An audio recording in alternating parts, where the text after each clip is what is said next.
you remember that time during the late 90s when fire dancehall music roared in discos? At that time, the name Shabba Ranks was heard everywhere and by everyone, as his hits were sounded from tape recorders and on music channels. Shabba Ranks disappear with another man change. Bedroom bully with a over bully. Flexible waistline and the wine ring. He had such a unique style that some didn't even understand what he was singing about. I'm going to ask him a question that I think everybody's been asking me, and I'm sure they've been asking you. What the hell are you saying? In this video, we will recall the legendary Jamaican musician Shabba Ranks. We will trace back his path from being a young kid in Kingston to an international star performing dancehall reggae. We will also find out how one statement ruined his entire career. But first up, let's hear a couple of words about how dancehall itself was born. Late 1970s Jamaica.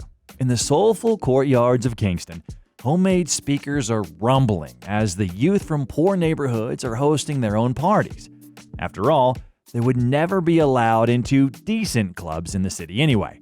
That is how the new sound, dancehall, was born.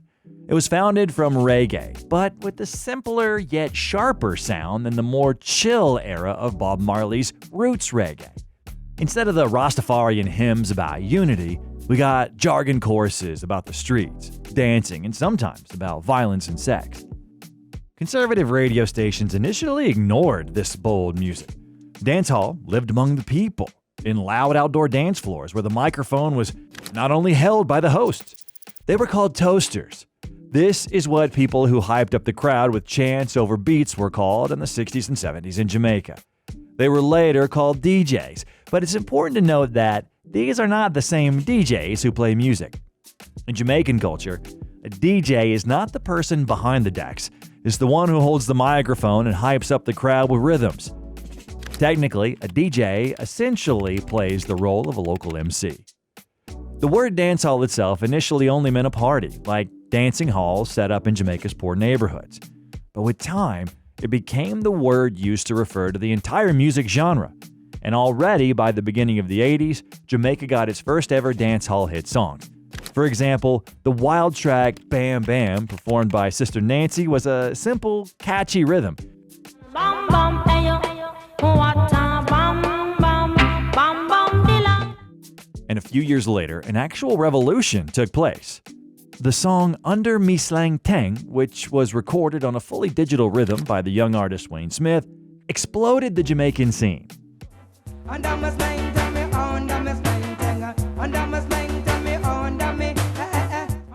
These primitive electronic background bass graphics marked the beginning of a new era of digital dancehall, nicknamed Raga. From that point on, rhythms only got faster and rougher. The dance floor got louder. This music didn't make you think, it made you move. Here, one of the tracks that perfectly conveys the transfer from roots to the new school is Here I Come by Barrington Levy. In this track, you can still hear the influence of reggae, but the energy is completely different. This was already the dancehall that was ready to storm the 90s. And the intercom Rosie tell me to come, that she didn't have a daughter, she did have a son. By the early 90s, dancehall was experiencing its golden age, as ghetto music was not only conquering Jamaica, but the entire world. Riding the wave of success of the genre, protagonist of our video, Shabba Ranks, skyrocketed as one of the key figures of the era. As the owner of a raspy voice and an unmatched chat style, Shabba became the dancehall superstar to reach a global level of fame. His fiery hit, Mr. Loverman, roared from both sides of the Atlantic. The appearance of the brutal heartthrob in Golden Chains was a memorable one for all fans. It is Shabba Ranks himself who represents the soul of dancehall at the turn of the 80s and 90s. He was daring, hot, and born in the streets of Jamaica, but he conquered people's hearts around the world.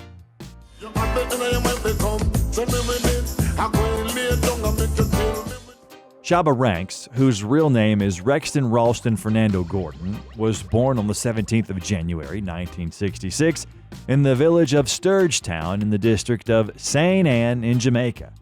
He spent his childhood in one of Kingston's poor neighborhoods, Seaview Gardens, where his family had moved when he was 8 years old. From a very young age, Rexton had soaked up the street rhythms and the sound system culture. By that time, music had already become his passion. A young Shabba, inspired by local DJs, or toasters as they're called in Jamaica, began experimenting with a style known as toasting. Shake it up, baby, but don't break it up, you know, girl. And it was thanks to this genre that Shabba got famous. His low-pitched, raspy voice and his skill to recite beat-driven rhymes together with songs made him stand out from the rest. This youngster's mentor was famous DJ Josie Wales, who discovered this teenager's talent. Initially, Shabba performed under the pseudonym Co-Pilot, refining his skills at local dance floors where he was beginning his professional career by the late 1980s. By the late 80s, Shabba Ranks had already gotten himself a reputation of a promising performer in Jamaica. In 1989, he secured his first deal with Epic Records Studio and took a step toward the global stage. The move to the US and the collaboration with a major label opened up doors for him to an international audience. From that moment onwards, Shabba's career went uphill as major hits and global fame awaited him.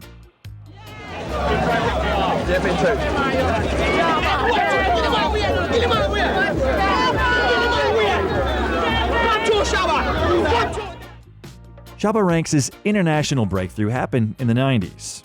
In 1990, he published an album called Just Reality, which caught the attention of reggae and dancehall fans outside of Jamaica.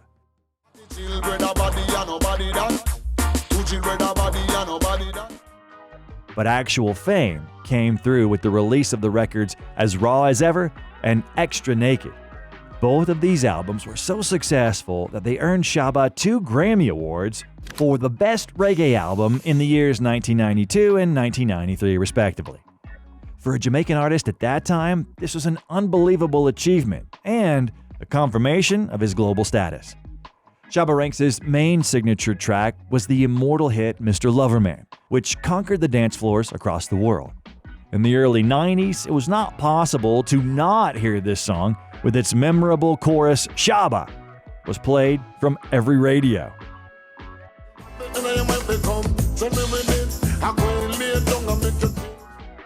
Mr. Loverman was initially recorded in the late 1980s with the wonderful vocalist Deborah Glasgow.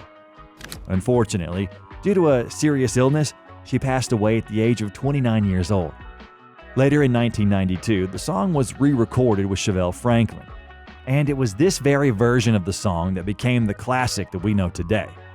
Other than this one, Shabba gifted us with a series of hit songs. For example, Ting-A-Ling, an upbeat dancehall banger, another one of his signature tracks.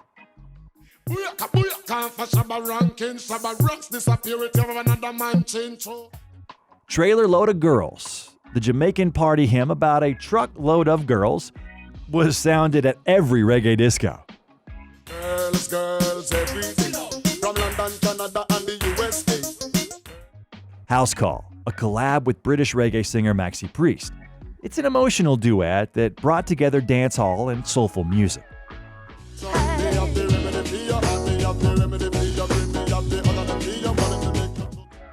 Slow and Sexy, in a duet with American R&B performer Johnny Gill, is a hot, slow jam, ideal for late-night dancing.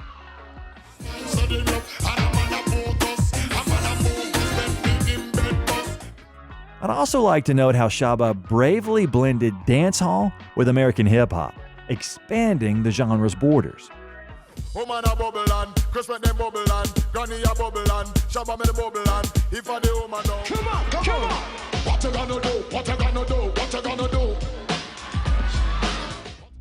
However, unfortunately, Shabba's career quickly took a turn for the worse due to a scandalous interview. In the 90s, many Jamaican dancehall artists were subject to critique for the homophobia that was in their work. And Shabba, unfortunately, was no exception. The following lines were included in his song, Wicked in a Bed.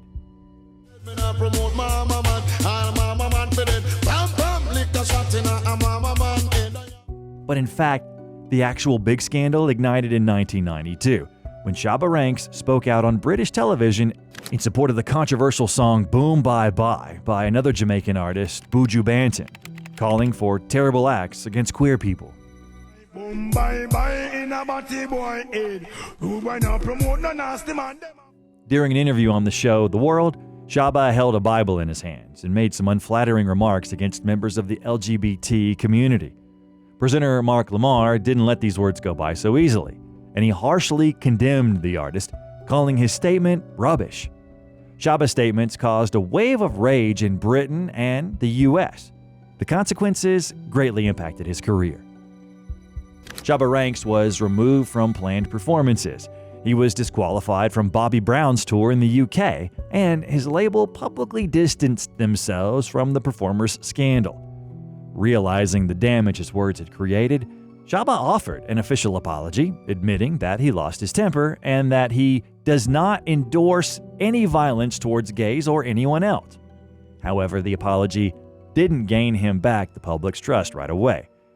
This scandal didn't only affect Shabba's reputation, but it also brought attention towards the homophobic lyrics in the entire dancehall genre, sparking a boycott of concerts and putting pressure on other performers of that time. It's worth noting that other than this controversial situation, Shabba Ranks was often criticized for his openly sexual lyrics as well, in a style labeled slackness, which was widespread in dancehall. His appearance of a macho Loverman caused disputes in the conservative public. Nevertheless, it was thanks to this very same courage and looseness that Shabba is remembered amongst many. He was not afraid to shock, and was his actual self on stage. After the year 1993, Shabba Ranks' time in the limelight was coming to an end. This was partly due to the scandals that we mentioned, as Western music industry lost interest in the performer whose reputation was tarnished. In 1995, Shabba put out an album labeled Ah Mi Shabba, which already could not garner the same success as its predecessors.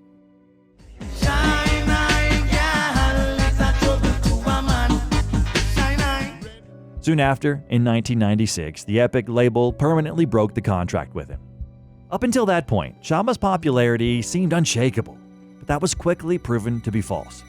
Having been left without the support of a major label and tired of the attention he was getting from the press, Shabba Ranks basically left the big stage. He made the decision to put a pause to his career and care for his family, as he later admitted that he needed this time to reconsider his life and to deal with raising his kids. Shabba moved from Jamaica to the US, settling in New York together with his wife and their 2 sons. Nobody had heard anything about him for several years. No new material and rare public appearances. It seemed that the dance hall legend had quietly stepped down. However, Shabba could not completely disappear from music. In 2007, he unexpectedly appeared in Clear the Air with Busta Rhymes and Akon. It was a small cameo, but for his fans, this was a sign that Shabba was still in the game.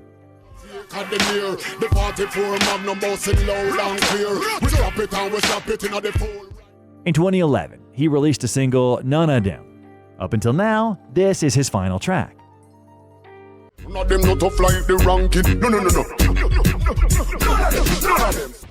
The name Shabba Ranks continues to live in the culture. Young performers pay tribute to his legacy. In 2013, American rapper A$AP Ferg released a track called Shabba, dedicated to his childhood idol, and Shabba himself made a cameo appearance in the music video. Shabba!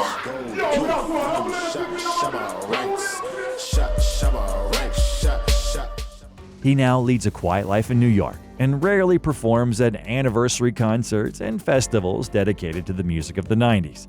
For the world of reggae and dancehall, Shabba Ranks will forever be a legend and a person whose talent still continues to pave the way for many artists and gift us with music that never gets old.